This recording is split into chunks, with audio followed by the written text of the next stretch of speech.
Qu'est-ce que le consentement? Le consentement appliqué à la protection des données est l'autorisation donnée par une personne physique pour que ces données personnelles soient récoltées, traitées et exploitées. Cette notion apparaît pour la première fois dans la loi informatique et liberté, qui a pour origine l'encadrement et la protection des données regroupées dans les fichiers informatiques français.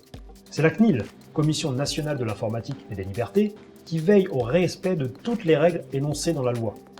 Le Règlement général sur la protection des données, RGPD, créé en 2018, vient compléter les lois encadrant le consentement et la protection des données personnelles. Quels sont les 4 critères du consentement?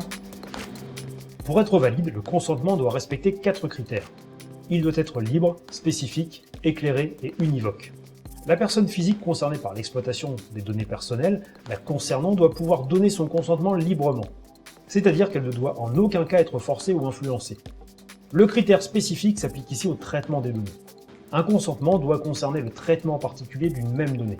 Il ne peut donc ni s'appliquer à plusieurs données, ni à plusieurs types de traitements différents. L'aspect éclairé du consentement permet aux propriétaires des données de connaître toutes les modalités du traitement avant de donner ou non son accord. Enfin, pour être valide, le consentement doit être univoque, c'est-à-dire qu'il doit être donné de façon claire, sans aucune possibilité d'ambiguïté. Quelles sont les nouveautés du RGPD? Le RGPD vient donc compléter ces 4 critères en y ajoutant quelques notions comme la preuve du consentement, le droit au retrait et des clauses quant au consentement des mineurs.